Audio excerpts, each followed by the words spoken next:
देखिए, hello friends, मैं हूं जितेंद्र कुमार और आज आप लोगों के लिए जो टॉपिक है वो है जो मानव में क्रोमोसोम नंबर्स में क्रोमोसोम की जो गुणसूत्रों की संख्या है वो निश्चित होती है, लेकिन उन गुणसूत्रों में भी कमी होने पर या गुणसूत्रों में कुछ गड़बड़ी होने पर या अधिकता होने पर कुछ डिसऑर्डर्स, कुछ अनियमितताएं आ जाती हैं, कुछ रोग उत्पन्न हो जाते हैं। आज हम उनके बारे में स्टडी करेंगे। देखिए, errors in human chromosome number यानी मानव गुणसूत्र संख्या में त्रुटियों के बारे में आज जानकारी करते हैं। देखिए, इन ह्यूमन हम जब मानव में क्रोमोसोमल स्टडी की गई, क्रोमोसोम का अध्ययन किया गया, अलग से साइटोलॉजी में क्रोमोसोमल स्टडी की गई यानी कि गुणसूत्रीय अध्ययन किया गया, तो क्या हुआ, हमें पता चला कि गुणसूत्रों में परिवर्तन के कारण क्रोमोसोम में क्रोमोसोमल चेंज के कारण यानी कि गुणसूत्रों में परिवर्तन के कारण पता चला कि कुछ विसंगतियां उत्पन्न हो जाती हैं ह्यूमंस में, और ऐसी जन्मजात विसंगतियों का या विषमताओं का पता चला। हमें किसकी नॉलेज हुई? हमें कौन सा ज्ञान हुआ? क्रोमोसोमल स्टडी करने पर क्रोमोसोम की संख्या में कुछ परिवर्तन देखने को मिलते हैं और उनकी वजह से जो जन्मजात जो प्रॉब्लम्स थी उनकी जानकारी पता चली। नॉलेज ऑफ कंजेनाइटल malformations, हमें कुछ जन्मजात, इनको कहते हैं कंजेनाइटल को जन्मजात, और मलफॉर्मेशन का मतलब विरूपताएं या विषमताएं। विरूपताओं का ज्ञान हमें मिला जब हमने क्रोमोसोम की स्टडी की, क्रोमोसोम के बारे में, और पता चला कि क्रोमोसोम की संख्या में या क्रोमोसोम के नंबर्स में या तो कुछ कमी हो रही है या कुछ अधिकता हो रही है, या उसके कुछ जो क्रोमोसोम के टुकड़े हैं उनका डिलीशन या विलोपन हो रहा है। तो जो क्रोमोसोमल चेंज है, जो क्रोमोसोम में जो परिवर्तन आ जाते हैं, ये दोनों प्रकार के हो सकते हैं। क्रोमोसोमल चेंज जो है वो ऑटोसोम्स द्वारा हो सकते हैं या हेट्रोसोम्स, जिन्हें हम सेक्स क्रोमोसोम या लिंग गुणसूत्र कहते हैं, या लिंग गुणसूत्र के कारण ये विषमताएं हो सकती हैं। और ये तो मुख्य कारण है ऑटोसोम्स द्वारा और सेक्स क्रोमोसोम्स द्वारा, लेकिन इसके अलावा भी कुछ और विषमताएं हैं जिनकी वजह से क्या है, ह्यूमन में कुछ रोग या कुछ विसंगतियां देखने को मिलती हैं। तो एक तो ये है कि गैमेटोजेनेसिस के समय जब गैमीट बनते हैं तो उस समय भी क्रोमोसोम में कुछ विसंगतियां उत्पन्न हो सकती हैं। और नेक्स्ट है फर्टिलाइजेशन के समय, जब फर्टिलाइजेशन हो रहा होता है, ये तो गैमेटोजेनेसिस क्या है, युग्मकों का बनना, यानी कि जिसमें मेल और फीमेल युग्मक बनते हैं, तो उसको हम क्या कहते हैं, ये जो गैमीट बनेंगे, तो गैमीट्स बनने को क्या कहेंगे, युग्मक जनन या गैमेटोजेनेसिस कहते हैं। तो फर्टिलाइजेशन में के समय, फर्टिलाइजेशन के टाइम क्या होंगी, कुछ एबनॉर्मलिटीज आ जाती हैं नंबर ऑफ क्रोमोसोम्स में। उसके कारण भी क्या है कि कुछ विषमताएं या प्रॉब्लम्स देखने को मिलती हैं। अब आता है, देखिए, क्रोमोसोम में जो चेंज हैं वो निम्नलिखित प्रकार के होते हैं। देखिए, क्रोमोसोमल चेंज,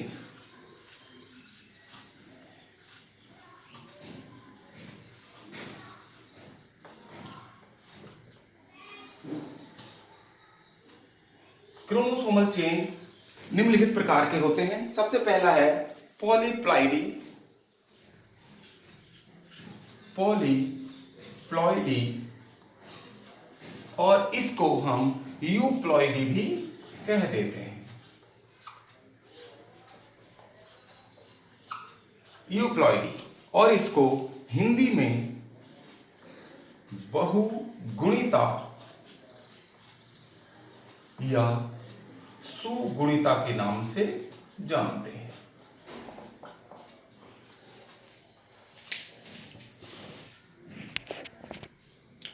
देखिए, पॉलीप्लॉइडी मानव में ऑटोसोम्स के 3 पेयर्स क्रोमोसोम्स यानी कि 3 जोड़ी गुणसूत्रों और XXY क्रोमोसोम्स की उपस्थिति के कारण ट्रिप्लॉइडी उत्पन्न होती है। यानी कि 3 जोड़ी गुणसूत्रों में और XXY क्रोमोसोम की अगर उपस्थिति है क्रोमोसोम्स में तो वहां ट्राइप्लॉइडी या ट्रिप्लॉइडी उत्पन्न होती है।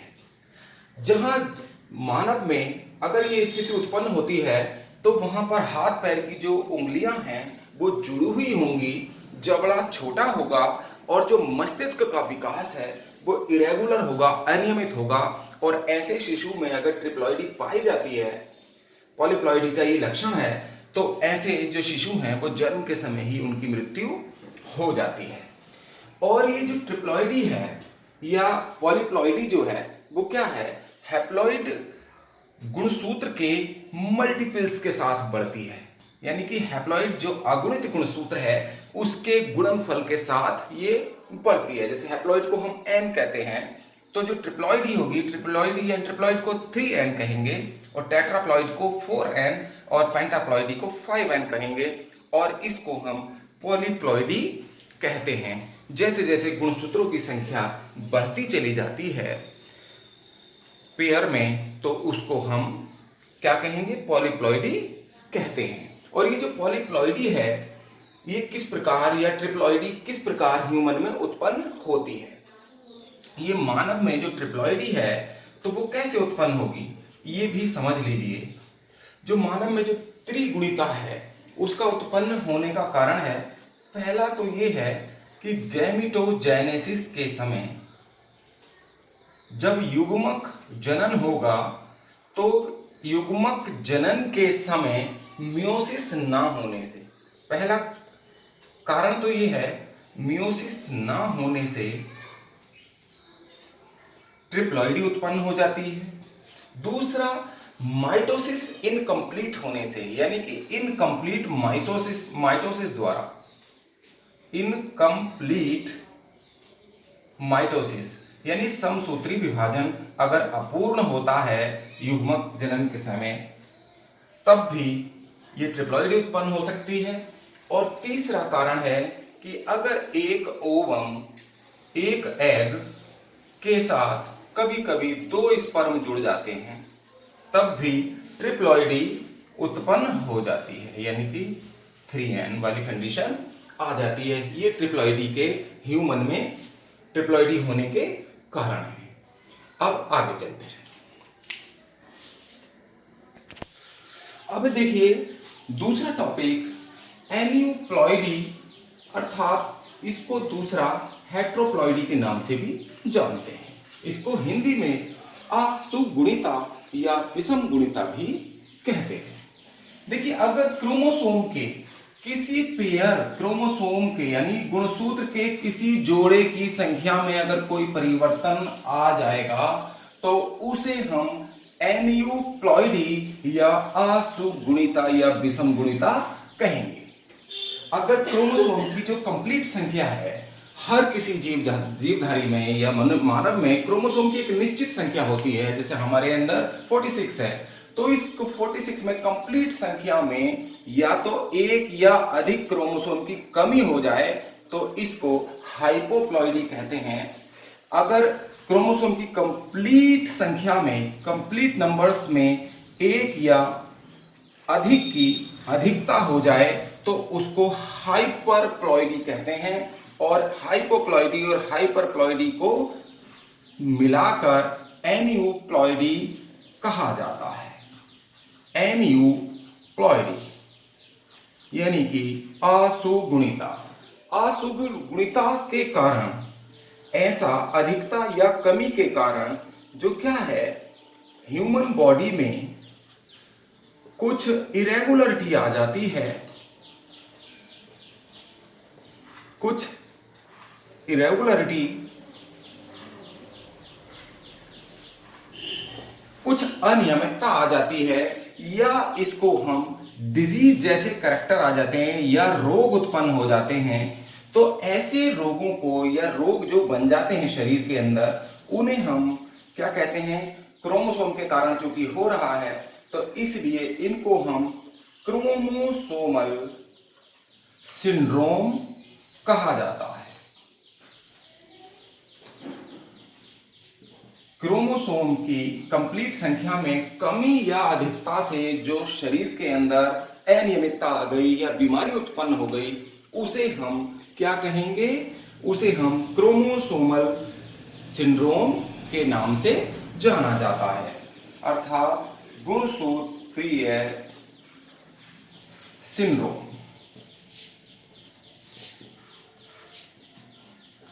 कहते हैं।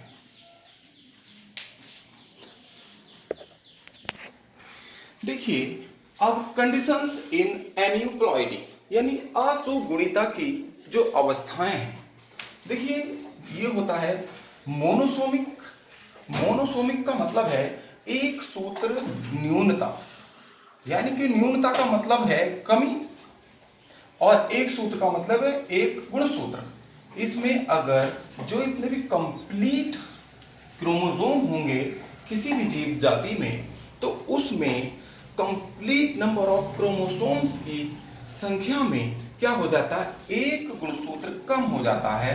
तो जैसे मान लीजिए 2n है अगर संख्या, तो उसमें से एक गुणसूत्र कम हो जाएगा, तो इसको हम 2n-1 से शो करते हैं। और जहां नलिसोमिक का मतलब है द्विन्यून सूत्री, यानी कि दो गुणसूत्रों का, द्वि का मतलब दो, न्यून माने कमी होना, सूत्रों का मतलब गुणसूत्रों का, तो यहाँ दो गुणसूत्रों की कमी हो जाती है, तो इसको हम 2n-2 से प्रदर्शित करते हैं। और यह है पॉलीसोमिक बहुसूत्री, यानी कि गुणसूत्रों की अधिकता, बहुत सारे गुणसूत्रों का होना। ऐसे देखिए ट्राइसोमी, ये ट्राइसोमिक भी हो सकता है, 2n यहाँ +1 है, तो क्या हो गया ट्राइसोमिक, यानी कि एक गुणसूत्र का जोड़ा है, तो उस जोड़े में क्या हो गया 1 ऐड हो गया है, तो इसको क्या कहेंगे, ट्राइसोमिक। ट्राइसोमिक कैरेक्टर कहेंगे इसको। और 2n+ अगर 2 हो जाता है, तो इसको क्या कहेंगे, टेट्रासोमिक। और 2n+3 हो गया तो पेंटासोमिक। पंचसूत्री, ये हो गया त्रिसूत्री, ये हो गया चतुर्सूत्री, और ये हो गया पंचसूत्री, यानी कि 5 गुणसूत्र इसके अंदर होंगे इस पेयर में। अब जो एन्यूप्लॉइडी है, देखिएगा ये सेक्स क्रोमोसोम या ऑटोसोम्स में जो परिवर्तन है उसके कारण उत्पन्न होती है। एन्यूप्लॉइडी ऑटोसोम्स में, ऑटोसोम्स आप लोगों को पता ही है, लिंग गुणसूत्रों के अलावा जो 22 जोड़े होते हैं वो सब ऑटोसोम्स कहलाते हैं। तो ऑटोसोम्स, एन्यूप्लॉइडी क्या है, ऑटोसोम्स या सेक्स क्रोमोसोम में जो चेंज आ जाते हैं, आने से उत्पन्न होती है। एन्यूप्लॉइडी कैसे उत्पन्न होगी, या तो ऑटोसोम्स की संख्या में परिवर्तन आ जाए या सेक्स क्रोमोसोम की संख्या में परिवर्तन आ जाता है, तो एन्यूप्लॉइडी यानी असुगुणिता उत्पन्न हो जाती है। अब आता है देखिए लिंग गुणसूत्रों की असुगुणिता, एन्यूप्लॉइडी, ये अगले पेज पे बताते हैं। देखिए एन्यूप्लॉइडी इन्वॉल्विंग सेक्स क्रोमोसोम, यानी कि लिंग गुणसूत्रों की एन्यूप्लॉइडी या असुगुणिता किस प्रकार होती है, तो लिंग गुणसूत्रों में कमी या अधिकता से क्या होगी, जो प्रॉब्लम्स होंगी, तो पहली है टर्नर सिंड्रोम, यानी कि टर्नर लक्षण या टर्नर सिंड्रोम जो है, ये क्या होता है, जो सेक्स क्रोमोसोम है, लिंग गुणसूत्र, ये कौन सा जोड़ा हुआ है आप लोगों को पता होगा। सेक्स क्रोमोसोम कौन सा होता है, 23वां जोड़ा होता है। तो इसमें क्या होगा, सेक्स क्रोमोसोम में एक क्रोमोसोम की कमी हो जाती है, एक क्रोमोसोम की क्या हो जाती है, कमी हो जाती है। तो इसको हम किस चीज से शो करेंगे, ये कहलाएगा मोनोसोमी, यानी 2n-1। तो इसको हम क्या कहेंगे, मोनोसोमी या मोनोसोमिक हो जाता है। जो लिंग गुणसूत्र है, जो 23वां जोड़ा है, 23वें जोड़ों में मोनोसोमी के कारण, इसको ऐसे भी कह सकते हैं कि लिंग गुणसूत्र में मोनोसोमी के कारण टर्नर सिंड्रोम उत्पन्न होता है।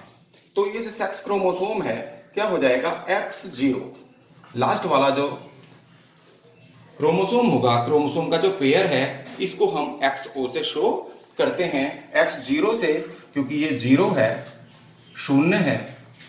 तो इसका मतलब यहां पर एक ही 23वें जोड़े में केवल एक ही क्रोमोसोम रह जाता है। इसे हम टर्नर सिंड्रोम कहते हैं। ऐसी जो स्त्रियां होंगी जिनमें ये टर्नर सिंड्रोम स्त्रियों में मेनली होगा, तो ऐसी स्त्रियों में जो लक्षण होंगे टर्नर सिंड्रोम के, किशोरावस्था जो 14 से शुरू होती है, तो किशोरावस्था में, बचपन में तो पता नहीं चलता, लेकिन जब किशोरावस्था होती है तो पता चलता है कि ओवरी का डेवलपमेंट नहीं होता। ओवरी का जो है क्या है, नो डेवलपमेंट, कोई विकास नहीं होता, अविकसित ओवरी रह जाती है, यानी अंडाशय का विकास नहीं होता। और दूसरा जो जनन अंग हैं, रिप्रोडक्टिव ऑर्गन हैं, इनका भी विकास नहीं होता, इनका भी कोई डेवलपमेंट नहीं होता है। और तीसरी लक्षण है, ऐसी जो स्त्रियां होंगी वो स्टेराइल होंगी, बांझ होंगी। स्टेराइल का मतलब है बांझ होती हैं, इनमें जनन क्षमता नहीं पाई जाती और इनको यूनुच भी कहा जाता है। इनको क्या कहते हैं, यूनुच। यूनुच का मतलब होता है नपुंसक। ऐसी स्त्रियां क्या होंगी, नपुंसक होंगी, या इनको हिजड़ा भी हमारे समाज में कहते हैं। तो यूनुच होंगी, स्टेराइल होंगी, तो हिजड़ा होंगी, इनके स्तनों का विकास नहीं होगा, जननांगों का विकास नहीं होगा, बिल्कुल मेल जैसे ही दिखते हैं। और ये जो टर्नर सिंड्रोम है, ये 5000 में से एक पर्सन को होता है प्रति 5000, यानी कि 5000 लोगों में से एक को ये क्या है, टर्नर सिंड्रोम पाया जाता है। अब देखिएगा अगला लक्षण, अब आता है देखिए क्लीनेफेल्टर सिंड्रोम। ये जो क्लीनेफेल्टर सिंड्रोम है, जो लिंग गुणसूत्र हैं जिन्हें हम सेक्स क्रोमोसोम कह रहे हैं, 23वां जोड़ी, इन गुणसूत्रों में एक गुणसूत्र की अधिकता होने से, यानी कि सेक्स गुणसूत्रों में ट्राइसोमी के कारण क्या है, क्लीनेफेल्टर सिंड्रोम उत्पन्न हो जाते हैं। इसमें क्या है, 2n+1 बराबर 47 क्रोमोसोम इसमें हो जाते हैं। जहां 2n-1 था, अभी डाउन सिंड्रोम में या मंगोलियन डाउन सिंड्रोम में भी एक ज्यादा हो जाता है। इससे पहले टर्नर सिंड्रोम में आप लोगों को बताया, तो उसमें क्या था, एक गुणसूत्र कम हो रहा था, 45 हो रहे थे यहाँ पर। तो देखिए यहाँ जो मेल में ये क्लीनेफेल्टर सिंड्रोम पाया जाएगा, तो मेल में क्या होता है कि जो टेस्टिस हैं, वृषण हैं, इनके छोटे हो जाएंगे, शरीर पर बाल कम होते हैं लड़कियों की तरह, और लड़कियों की तरह, गर्ल्स की तरह इनकी छाती का विकास हो जाता है, यानी स्तनों का विकास हो जाता है। इस स्थिति को गायनेकोमेस्टिया के नाम से भी जानते हैं। जब लड़के में लड़कियों की भांति स्तनों का विकास हो जाता है, तो इस अवस्था को हम गायनेकोमेस्टिया के नाम से भी जानते हैं, इसको ध्यान रखिएगा। और ऐसे जो मेल होंगे जिनमें क्लीनेफेल्टर सिंड्रोम होगा तो वो स्टेराइल होंगे, नपुंसक होते हैं, पुरुष नपुंसक होते हैं। और ऐसा लक्षण 500 व्यक्तियों में से एक व्यक्ति को क्लीनेफेल्टर सिंड्रोम पाया जाता है। और इसके अलावा क्लीनेफेल्टर सिंड्रोम में जो ट्राइसोमी है या गुणसूत्रों की अधिकता से सुपर मेल भी बनते हैं, जिनको हम अति नर कहते हैं।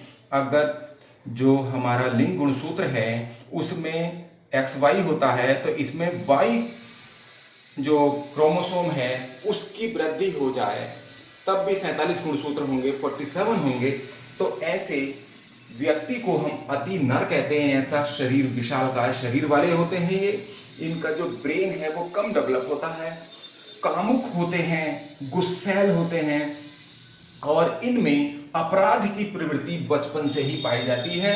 इसीलिए जिनमें एक Y गुणसूत्र अधिक होता है, 23वीं जोड़ी गुणसूत्र में XYY होता है, तो इनको हम क्रिमिनल सिंड्रोम भी कहते हैं। ऐसे क्रिमिनल सिंड्रोम भी समाज में लोगों में देखने को मिलते हैं। ऐसे ही सुपर फीमेल्स होती हैं जिनको हम अति मादाएं कहते हैं। तो जो अति मादाएं होती हैं ये बहुत ज़्यादा फर्टाइल होती हैं, बहुत प्रजाई होती हैं, कामुक होती हैं और इनमें जो गुणसूत्रीय परिवर्तन किस प्रकार होता है, ट्राइसोमी भी हो सकती है इनके गुणसूत्र में, एक गुणसूत्र अधिक हो गया तो ट्राइसोमी, टेट्रासोमी भी हो सकती है और पेंटासोमी भी हो सकती है। 5 गुणसूत्र भी हो सकते हैं जो 23वां जोड़ी गुणसूत्र है यानी कि लिंग गुणसूत्रों में। तो इसके कारण ये जो मादाएं हैं इनका विशालकाय शरीर होगा, ये बुद्धू होंगी, ज़्यादा फर्टाइल होंगी और ये भी ज़्यादा कामुक होती हैं। अब आता है देखिए कायिक गुणसूत्रों में असगुणिता। अभी आपने देखा कि लिंग गुणसूत्रों में जो एन्यूप्लॉइडी थी उसके कारण टर्नर सिंड्रोम और क्लीनेफेल्टर सिंड्रोम उत्पन्न हो रहे थे। अब ऑटोसोमल एन्यूप्लॉइडी यानी कि कायिक गुणसूत्रों में असुगुणिता के बारे में आप पढ़ेंगे। यानी कि जो लिंग गुणसूत्र है उसके अलावा जो हमारे 22 जोड़ी गुणसूत्र हैं उनमें से किसी जोड़ी में अगर परिवर्तन आ जाएगा तो वो कायिक गुणसूत्र कहलाते हैं। तो इनमें असुगुणिता किस प्रकार या एन्यूप्लॉइडी किस प्रकार होती है देखिएगा। सबसे पहला है डाउन सिंड्रोम। डाउन सिंड्रोम का जो को मंगोलियन आइडोसी भी कहते हैं, अर्थात मंगोलियन जड़ता या मंगोलियन बेवकूफी भी डाउन सिंड्रोम को कहा जाता है। और इसमें क्या होता है, मंगोलियन सिंड्रोम में या डाउन सिंड्रोम में जो 21वीं जोड़ी गुणसूत्र है उसमें ट्राइसोमी के कारण यानी कि 21वीं जोड़ी गुणसूत्र में एक गुणसूत्र बढ़ जाता है तो 47 क्रोमोसोम हो जाते हैं, तो इसको हम डाउन सिंड्रोम कहते हैं। ऐसे जो शिशु होंगे, बच्चे होंगे, उनकी आंखें तिरछी होंगी, जीभ मोटी होती है, मुंह खुला रहता है यानी कि ढीले ढाले से, भौंदू से होते हैं, इनकी लंबाई कम होती है और इनका मस्तिष्क का विकास भी कम होता है। और ऐसे जो बच्चे हैं वो 12 से 14 साल तक ही जीवित रहते हैं, डाउन सिंड्रोम वाले बच्चे। अब दूसरा है पटाऊ सिंड्रोम। पटाऊ सिंड्रोम में जो 13वीं जोड़ी गुणसूत्र है, 13th पेयर है, उसमें ट्राइसोमी के कारण पटाऊ सिंड्रोम हो जाता है। इसमें ऊपर का होठ जो है बीच से कटा हुआ होगा, इसको हेयर लिप कहेंगे। हेयर लिप वाली कंडीशन आ जाती है। तालू में दरार उत्पन्न हो जाती है जिसको क्लेफ्ट पालेट कहते हैं। और ऐसे जो बच्चे हैं जिनमें पटाऊ सिंड्रोम होगा वो 3 महीने तक ही जीवित रह पाते हैं।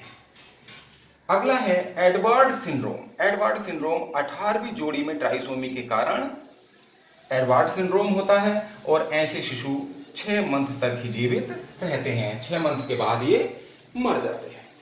अब है क्राइडुशैट सिंड्रोम। क्राइडुशैट सिंड्रोम को कैट क्राई सिंड्रोम भी कहते हैं। और जिन बच्चों में ये कैट क्राई सिंड्रोम हो जाता है तो वो बच्चे बचपन में बिल्ली के तरह म्याऊं म्याऊं जैसी आवाज निकालते हैं, जैसे बिल्ली रोती है। तो इसीलिए इसको क्या कहते हैं, कैट क्राई सिंड्रोम के नाम से भी जाना जाता है। इसमें क्या होता है, जो पांचवा पेयर है गुणसूत्रों का, उसकी एक भुजा पांचवें जोड़ी क्रोमोसोम के जो क्रोमोसोम हैं उनकी आर्म यानी कि उनकी भुजाएं विलोपित हो जाती हैं, डिलीट हो जाती हैं। डिलीशन का मतलब है डिलीट होना या नष्ट होना, गायब हो जाती हैं। इस कारण से कैट क्राई सिंड्रोम उत्पन्न होता है और इसमें बच्चे म्याऊं म्याऊं की आवाज करते हैं। आपको हमारा वीडियो अगर पसंद आया है तो इसको लाइक करें, शेयर करें और जिन्होंने सब्सक्राइब नहीं किया है चैनल को सब्सक्राइब भी कर दें। आपका बहुत बहुत धन्यवाद। आपका दिन शुभ हो।